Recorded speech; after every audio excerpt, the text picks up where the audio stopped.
Muy buenos días, amados hermanos, preciosa iglesia del Señor, santos y amados de nuestro Padre Celestial. Les saludo en el dulce y precioso nombre de nuestro Señor Jesucristo.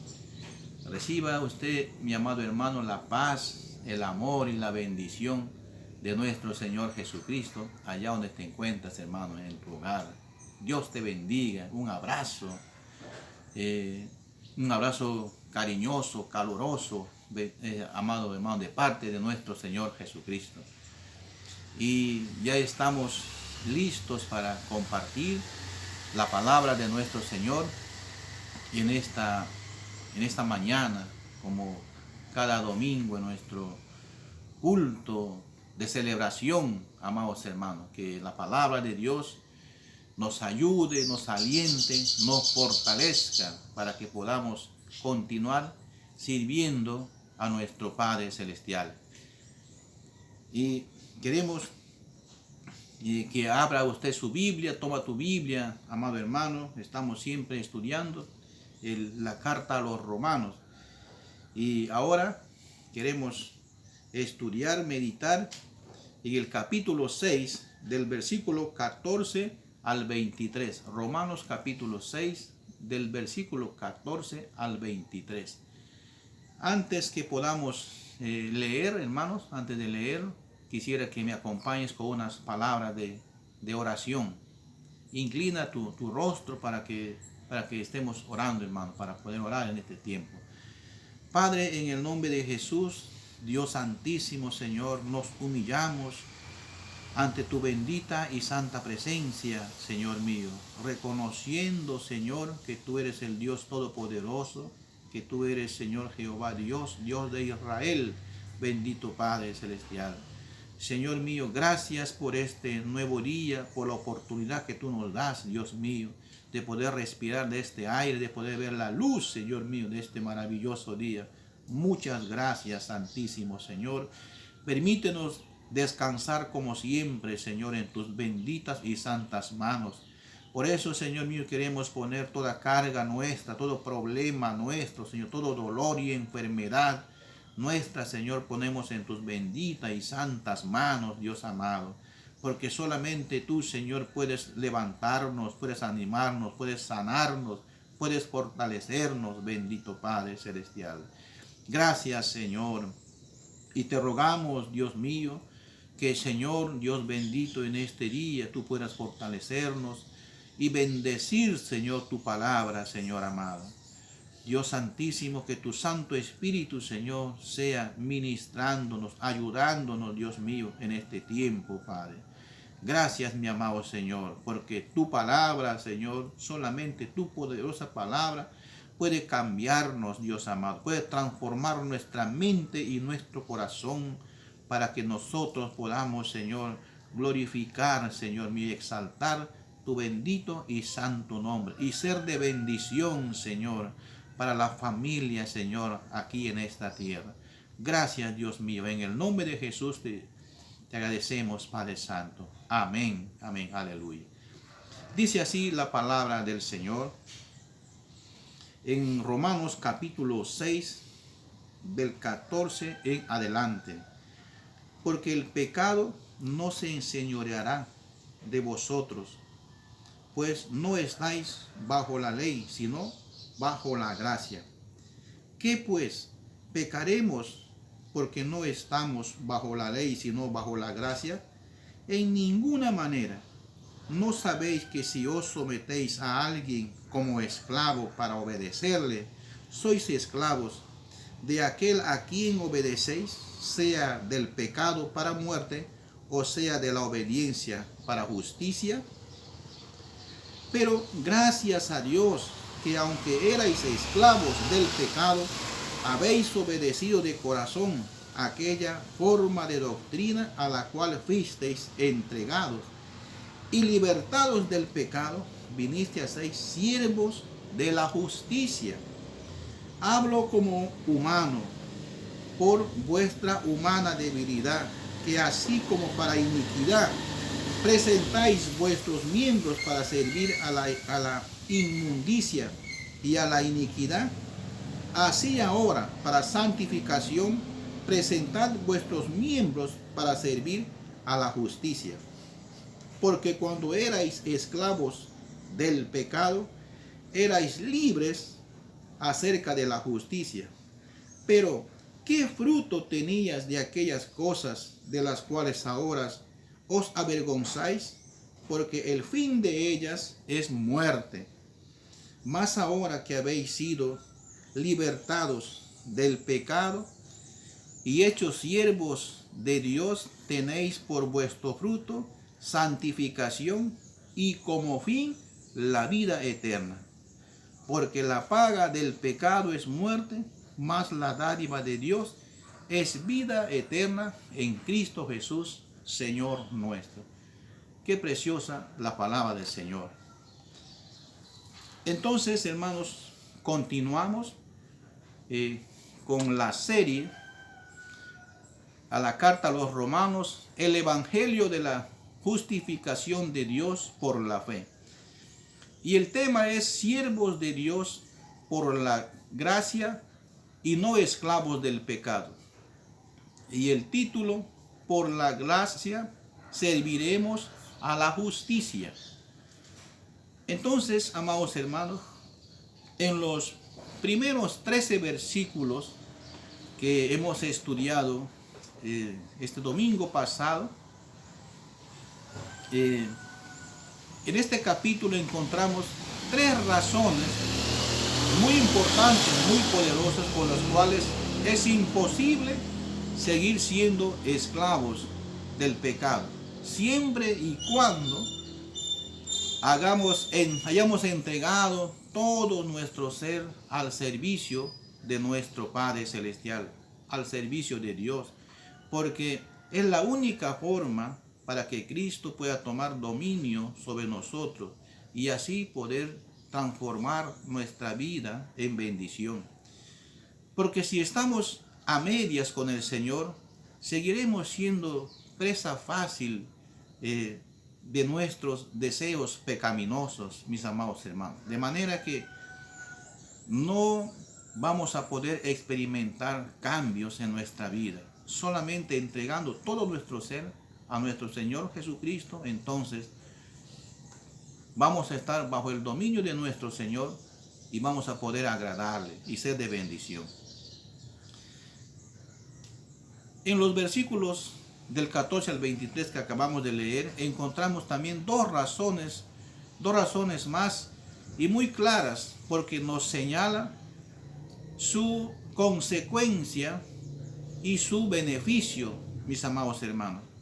Y entonces, en primer lugar, no estamos bajo la ley, sino bajo la gracia. Del versículo 14 al versículo 17. En segundo lugar, por la gracia somos siervos de la justicia, versículos 18 al 23. Y nuestro Señor Jesucristo nos dijo en Mateo capítulo 6, versículo 24, ninguno puede servir a 2 señores, porque o aborrecerá al uno y amará al otro, o estimará al uno y menospreciará al otro. No podéis servir a Dios y a las riquezas. Entonces Cristo nos dice que es imposible poder servir a 2 señores. Tenemos que elegir a quién servimos. Entonces, en primer lugar, vemos, hermanos, que no estamos ya bajo la ley, sino bajo la gracia, ¿no? Bajo la gracia. Por eso, este versículo 14 nos dice, porque el pecado no se enseñorea de vosotros, pues no estáis bajo la ley, sino bajo la gracia. Ahora encontramos otra razón por la que el pecado no se enseñorea de nosotros como creyentes. La primera razón fue que nuestro viejo hombre, nuestra vieja naturaleza, fue crucificado juntamente con nuestro Señor Jesucristo. Y esto hemos estudiado la semana pasada en el capítulo 6 y en el versículo 6 nos habla precisamente de esto. En esta segunda razón es que no estamos bajo la ley, sino bajo la gracia.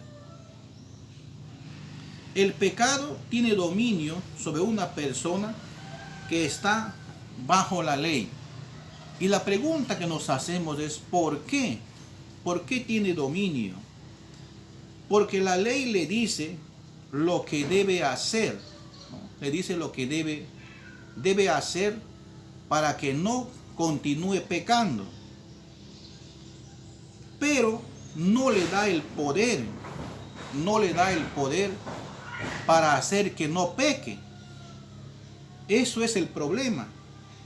Y la ley agita los deseos latentes en la naturaleza humana caída para hacer lo que está prohibido, para hacer lo malo, ¿no? Entonces, eso es lo que hace la ley. Estar bajo la ley es lo mismo que no cumplir la ley, haber incurrido en desobediencia a la ley, ser deudor y transgresor de la misma, de modo que la ley tiene el derecho de acusar y condenar al hombre. ¿Por qué? Porque no está cumpliendo. Y dicen muchas personas vivir bajo la ley, pero sin embargo no la pueden cumplir, amados hermanos. Y de esta manera, mientras domine la ley, domina también el pecado y mantiene al hombre cautivo, atado, esclavizado, ¿no?, de su propio pecado.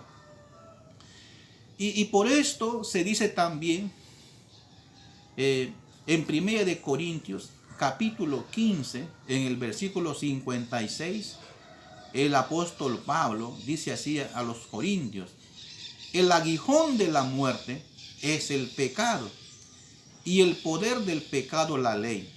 Quiere decir, el pecado tiene tan grande poder y dominio porque la ley ejerce dominio, ¿no? Domina la ley.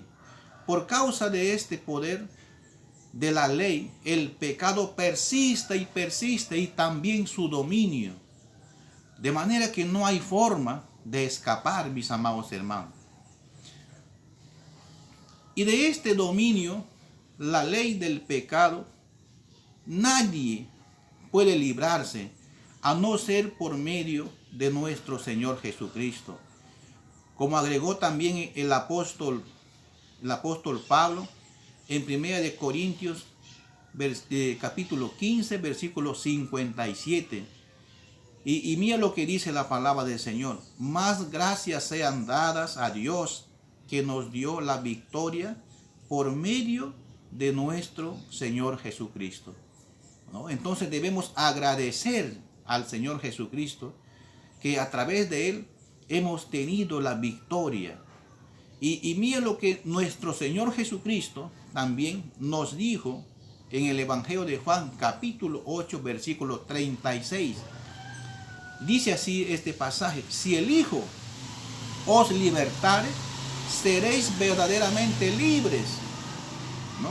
Y en 1 de Juan capítulo 5 versículo 5 dice así la palabra del Señor: ¿quién es el que vence al mundo sino el que cree que Jesús es el Hijo de Dios? ¿No? Qué preciosa enseñanza.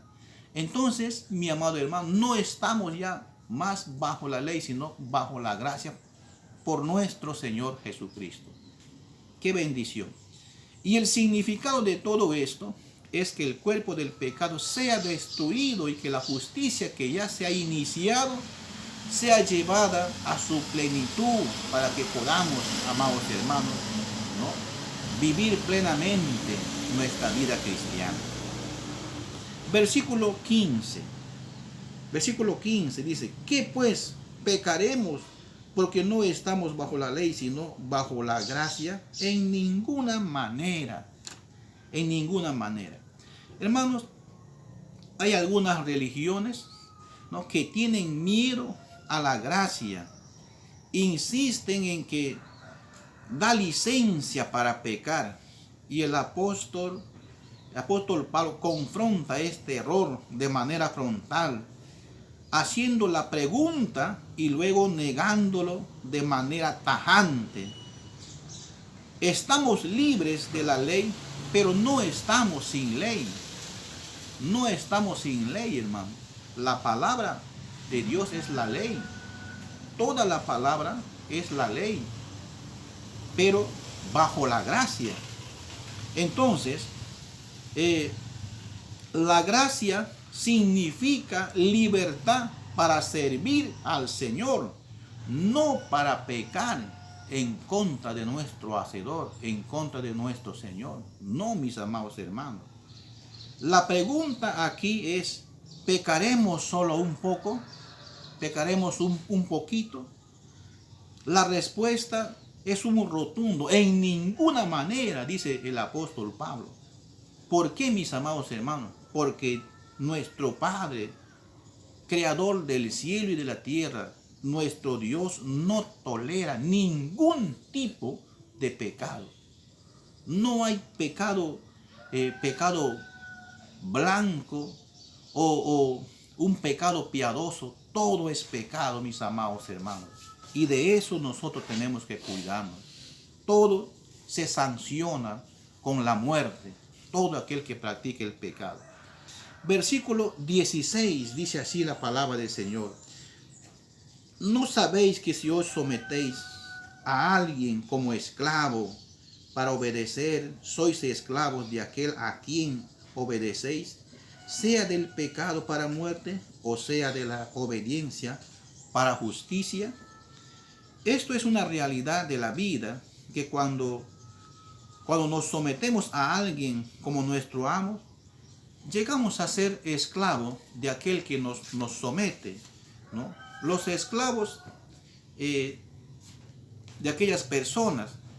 De la misma manera, si nos entregamos al pecado, nos hacemos esclavos del pecado. Y el fin de este camino, al final encontraremos la muerte, ¿no? La muerte eterna. En cambio, si escogemos obedecer a Dios, el resultado es una vida santa, mis amados hermanos, ¿no? Es una vida santa. Los esclavos del pecado están atados por la culpa, el temor, la miseria, ¿no? La desgracia. ¿Por qué?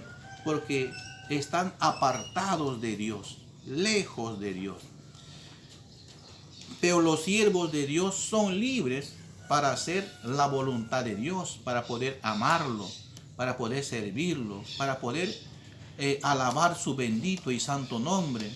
¿Por qué, mis amados hermanos, las personas de este mundo, ellos mismos se dan cuenta que necesitan de Dios, pero no pueden alabar su nombre, no pueden orar, porque no tienen comunión con Dios, porque están alejados, porque están apartados?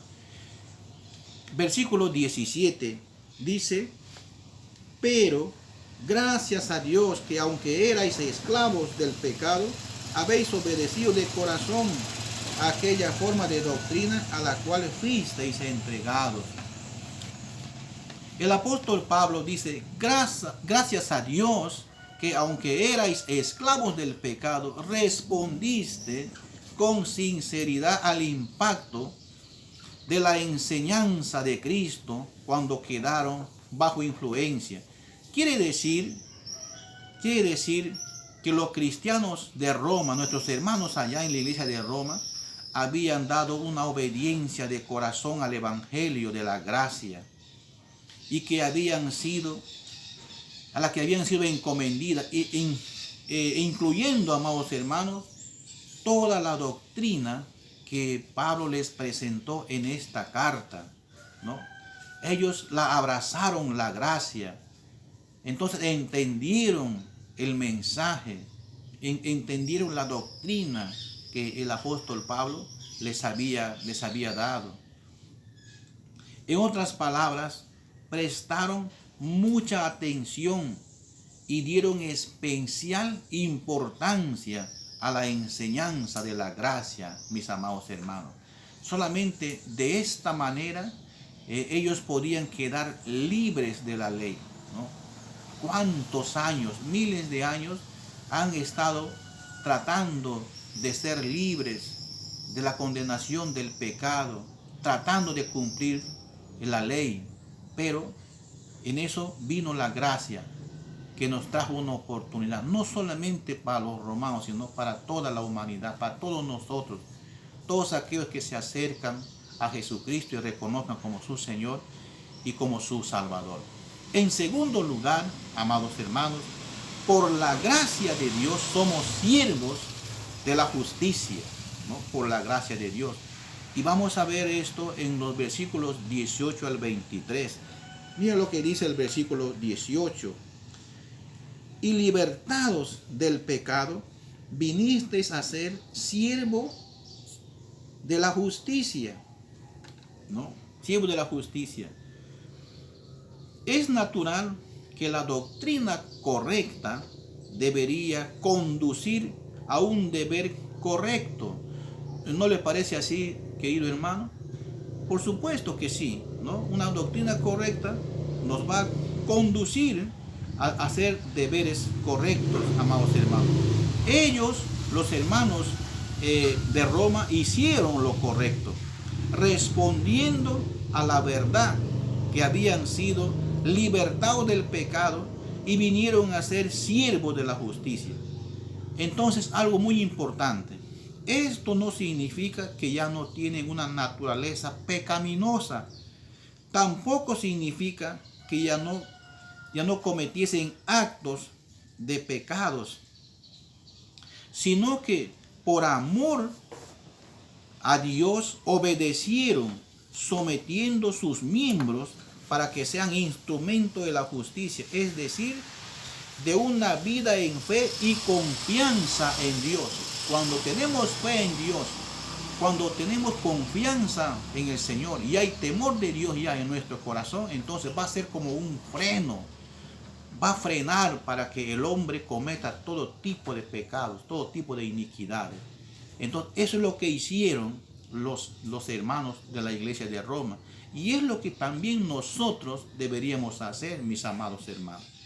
Qué maravillosa enseñanza. Mire lo que dice el versículo 19. Hablo como humano por vuestra humana debilidad, que así como para iniquidad presentasteis vuestros miembros para servir a la inmundicia y a la iniquidad, así ahora para santificación presentad vuestros miembros para servir a la justicia. Pablo explica que al emplear el símil del siervo y el amo, está hablando en términos humanos, es decir, está empleando una ilustración familiar tomada de la vida cotidiana, ¿no? Para poder explicar. Lo hace, dice, por su humana debilidad. En otras palabras, debido a su dificultad intelectual y espiritual para comprender la verdad cuando se afirma en términos generales, ¿no? Entonces, él usa esta comparación. Y por supuesto que él tenía razón, mis amados hermanos. Y todos nosotros recordamos cómo éramos antes de conocer a Cristo, antes de venir a los caminos del Señor, ¿no? Hemos vivido en corrupción. Los creyentes habían rendido sus cuerpos como siervos a toda clase de iniquidad, a toda clase de inmundicia, ¿no? Pero ahora deberían dedicarse estos mismos cuerpos como siervos a la justicia, para que sus vidas sean santas, ¿no? Para ser santas. Servir a la justicia es lo primero y después la santificación, porque en primer lugar el alma tiene que ser purificado por medio de la fe, para que de este modo el alma santa haga pura ahora también el cuerpo por causa de Dios. De no ser así, la pureza carece de valor, dice Martín Lutero. Y nuestro Señor Jesucristo también nos dijo algo importante, hablando directamente a los hipócritas en Mateo capítulo 23, versículo 26. Y dijo nuestro Señor: hipócritas, limpia primero lo de adentro, para que también lo de afuera sea limpio, ¿no? Entonces, eso es lo primero. Cuando venimos a los pies de nuestro Señor Jesucristo, ¿no? Por medio de la fe, amados hermanos, hemos sido limpiados, ¿no? Toda la inmundicia, todas las concupiscencias, todo el pecado que había dentro de nosotros ha tenido que ser purificado. Primeramente la del corazón, para que todo sea limpio, mis amados hermanos. Ahora, mira lo que dice el versículo 20 y 21. Dice: porque cuando erais esclavos del pecado, erais libres acerca de la justicia. Pero, ¿qué fruto tenías de aquellas cosas de las cuales ahora os avergonzáis? Porque el fin de ellas es muerte, ¿no? Entonces, cuando éramos esclavos del pecado, la única libertad que conocíamos era solamente que éramos libres, pero libres para pecar y para hacer lo malo y todo tipo de iniquidades, amados hermanos. Estábamos libres de la justicia. La justicia no nos podía condenar, ¿no? Porque estábamos libres. Entonces, esto era una condición miserable, ¿no? Despreciable en que vivíamos anteriormente, atados al mal, a las consecuencias pecaminosas. Y ya sabemos que su fin era la muerte, hermano. El apóstol nos invita a hacer un inventario de nuestra vida pasada. ¿Qué frutos tenías de aquellas cosas? Nos dice, ¿no? Entonces, ¿qué cosas, qué frutos nos daba el vivir esa vida apartada, alejada de Dios? Nada de bueno, amados hermanos. Lo único que hemos encontrado era el abuso de nuestras facultades, ¿no? Hemos perdido el tiempo.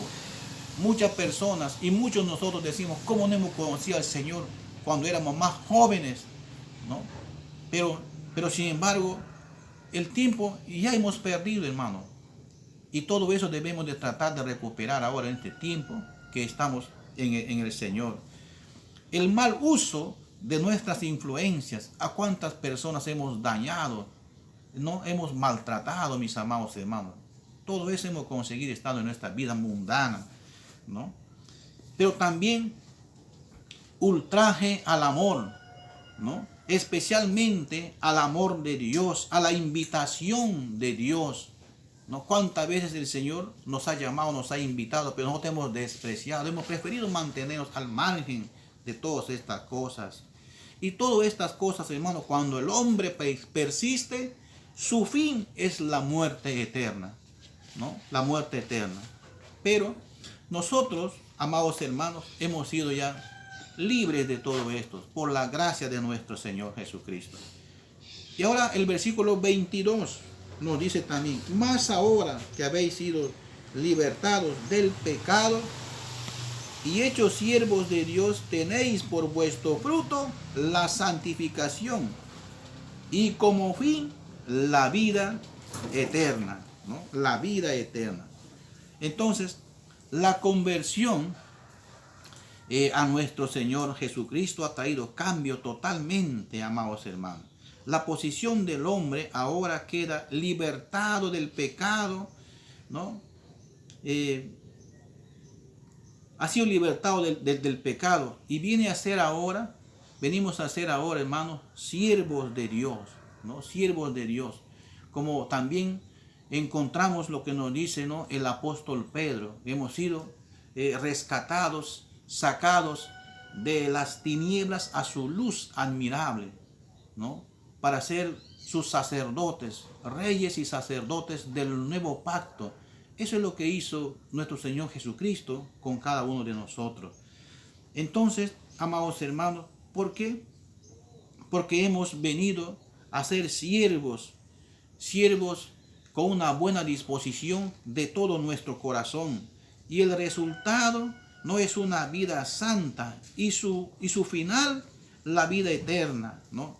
Amados hermanos, naturalmente, todo creyente, desde el momento que acepta a Cristo como su Señor y como su Salvador, genuinamente, ¿no? Amados hermanos, desde ese momento ya goza de la salvación y de la vida eterna, ¿no? Pero este pasaje no va aún más allá. Nos está diciendo que vamos a gozar de esa vida, hermano, de la salvación en esta vida y también en la venidera, cuando ya recibamos, ¿no?, el cuerpo glorificado, cuando hayamos sido transformados, mis amados hermanos.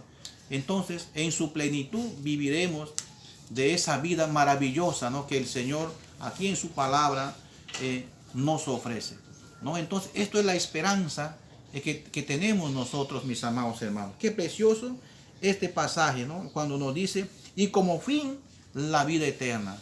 Entonces, eso es lo que esperamos. Todo creyente, amado hermano, vive, ¿no?, pensando todos los días en esto. Por eso es que debemos agradar al Señor, rendirnos a Dios todos los días de nuestra vida. Ahora, versículo 23 dice, porque la paga del pecado es muerte, mas la dádiva de Dios es vida eterna en Cristo Jesús, Señor nuestro, ¿no? Ahora, en este pasaje muy conocido y tan importante, mis amados hermanos, el apóstol recapitula el tema presentando estos contrastes, ¿no?, que encontramos en este pasaje. Mira, dos amos, ¿no?, el pecado y Dios. Dos métodos, la paga y la dádiva. Dos resultados, la muerte y la vida eterna. Pero tengamos cuidado y observemos bien lo que este pasaje nos presenta. Que la vida eterna es una persona y que la persona es Cristo Jesús, Señor nuestro. Amados hermanos, ¿no? Mira, voy a repetirlos lo que dice este pasaje. Porque la paga del pecado es muerte, mas la dádiva de Dios es vida eterna. ¿Y cómo se llama? Cristo Jesús, Señor nuestro, ¿no? Entonces no es una cosa más, sino es una persona. Dios presenta a Jesucristo como Señor nuestro, y todos los que están en Cristo tienen vida eterna. Así de sencillo. Por eso el apóstol